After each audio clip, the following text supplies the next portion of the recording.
Hello everyone, welcome back. Hope you're well. I promised you another video today when I spoke to you earlier on. There's a few things that I want to cover, and all of which are potential problems.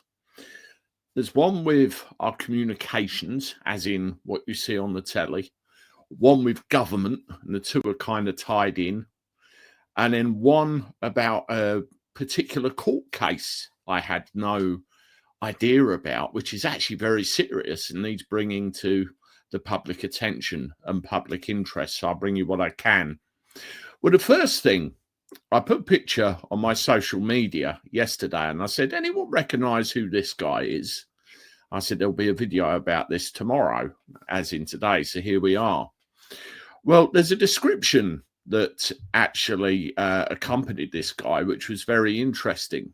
And that's this one here. You probably haven't heard of this bloke, but he recently joined Melanie Dawes' crew at Ofcom. His name is David Chaplin, and he's the new Director of Communications. He worked for Labour MP Christine McCafferty in 2004, then for Labour MP Gordon Marsden. So he's a lefty straight away. Chaplin also took up the role of Strategic Communications Director for the official Remain campaign in 2015. Perhaps more worrying, as Guido Fawkes revealed, Chaplin was also an executive committee. This is the executive committee member of the Fabian Society between 2009 to 2019. So for at least a decade, we know of he was a Fabian. In short, a former Labour advisor, Remain campaign strategist and senior Fabian has now taken a top post inside Ofcom, the quango responsible for policing online speech. Maybe you can start to see how stacked these organisations really are. The obvious question, how in the hell can they operate impartially if they're staffed by political activists? So we already know the likes of BBC and all that lot, and we know the setup there. We know that Ofcom are trying to dip their toe into the waters of YouTube and try and censor the likes of me and other online platforms, and they are supposed to be impartial. At least that's what they preach. And when you get someone that's got political views and ideology, let's face it, Fabian, as heavily slanted in that direction as they are, how then can you stand there or sit there and say that Ofcom any longer is impartial when it's pretty bloody obvious to all and sundry it isn't? So there you go. That's the first bit of news. The second bit of news, obviously we're aware of who is now the deputy leader of the Labour Party, but there's a couple of things that I wanted to point out just in case you didn't know. This is the first one. And again, this is the Twitter account of the Fabian Society. And here she is right there. Let's make this a little bit bigger. And you can see, congratulations to Lucy Powell for winning the deputy leadership contest. We look forward to working with you. We look forward to working with you.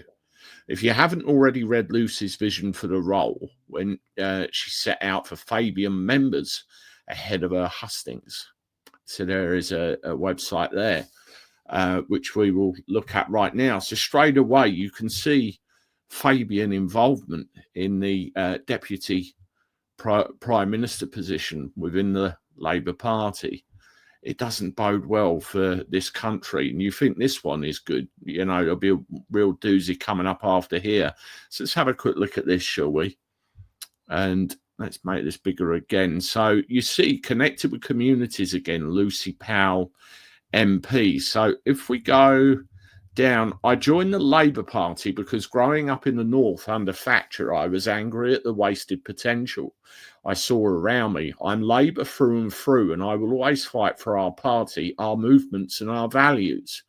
These values of greater equality, the importance of collective action, and internationalism have stayed with me throughout my Labour career. As a backbencher, as a shadow minister, and then as leader of the House of Commons, I've always been driven by commitment to tackle economic and social inequality. So you can see socialism shining through there straight away. These are values shared by the Fabian Society, And here you go, which is why I'm a long-standing member. So she's quite outrightly said, I am a Fabian, right there in that speech or in this piece. At this year's conference, I was proud to speak at the Fabian Society reception about how we can work together to realise a more equal and tolerant future, as well as about the role I want to play as deputy leader in making this happen. So there's a lot there about the Fabian Society and their roots within the Labour Party and the vision.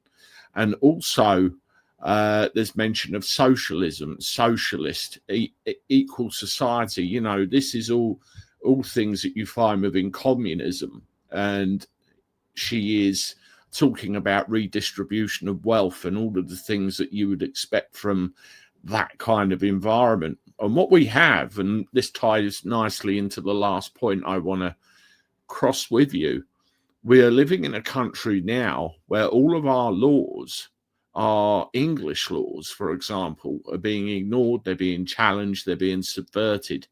There was another YouTube creator made a very interesting video earlier today. I saw it about Article 16 of the European Convention of Human Rights. Well, if you look at the English Bill of Rights, we are covered quite sufficiently by what's in there, but it's being ignored in favour of something from a third-party state, a third-party entity. But then when you look at the English Bill of Rights and the Act of Settlement and everything else, we're afforded protection in those documents from outside interference from a foreign entity. So from those two things alone, we're being ignored. The involvement of the Fabians, for example, under English law, anyone with fascist or communist qualities has to be purged from the system, non-violently, of course, but purged from the system. And again, with the advent of the Fabian Society, do you realise that if all of these pieces of law were actually obeyed, the Labour Party can never be elected or be involved in any kind of politics ever again, purely because of their ideology? Once you get to realise that, and once you get to see these things, you realise that's why they want to carve up and destroy England, because with it goes the law, which affords us all these protections. Now, on to the last thing. There's a court case going on at the moment, and I was looking on Twitter earlier, and I saw a post that Richard Inman put up.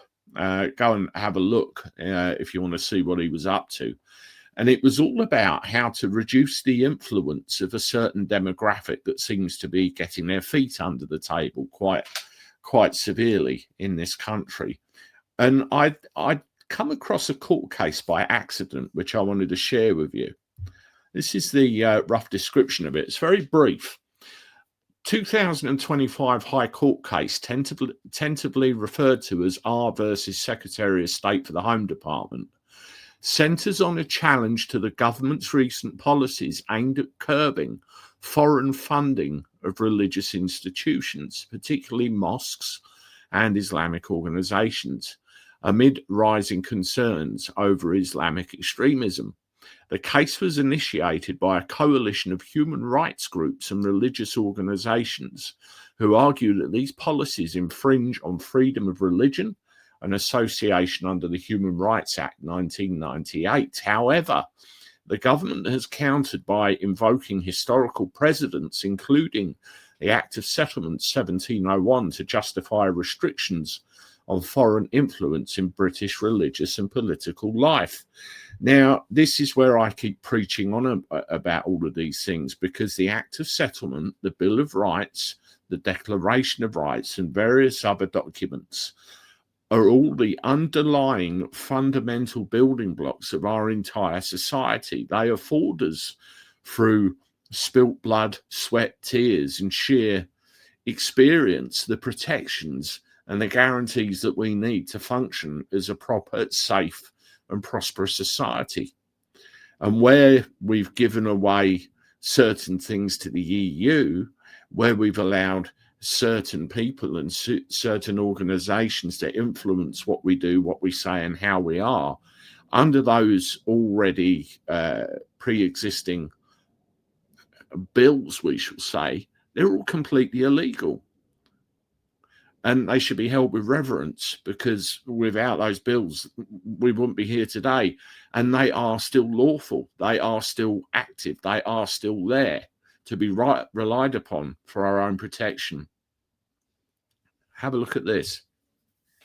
The High Court case was triggered in September when a group of mosques backed by the Muslim Council of Great Britain, again illegal under the aforementioned bills that I've just said, sought a judicial review of the proposed funding restrictions. The claimants argue that the government's reliance on a 324-year-old statute is anachronistic and violates contemporary human rights obligations. The government, however, has leaned on expert testimony from constitutional historians and legal scholars who assert that the Act of Settlement intended to protect national sovereignty from foreign religious interference, and it remains relevant. A pivotal hearing occurred on October the 20th, which was a week ago, with the court reserving judgment. Now, what that basically means is they're not going to pass judgment there and then. You'll get judgment later on. And a ruling is anticipated by mid-November 2025. So straight away, you could see the sheer disrespect that's been thrown at our laws, our constitution, our Act of Settlement in this case. And remember, a fundamental building block of everything that makes this country what it is. They've just poured scorn on it so they can further infiltrate our lands as they have been doing. I've seen some very, very shocking video footage over the last couple of days about the increasing deteriorating situation within England. It really is shocking. And then you read courts like this. What will happen?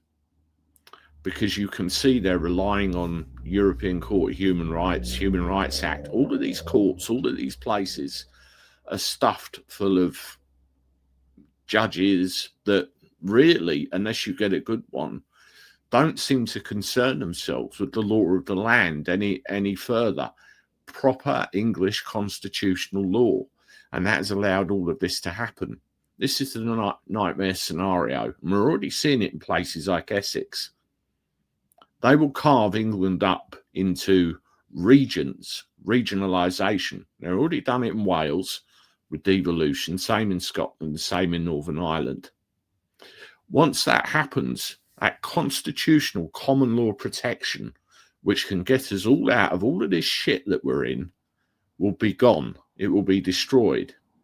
They will then plant a system of administrative law over the whole thing. And then they can have all the mosques they like coming in here, there, and everywhere. And then once that happens, and we all have that whole system of law, which so happens it matches up with the EU, we get pulled back in. All of this is very serious, and all of this is happening under our noses every single day. Educate yourselves.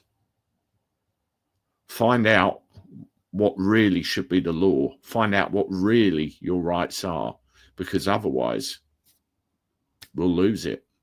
That's bad, that. And if I see any more, I'll let you know. Anyway, there you go. Thank you very much for listening. Please, as always, hit the like button, subscribe to the channel, share me on your social media. I look forward to talking to you soon. Toodaloo.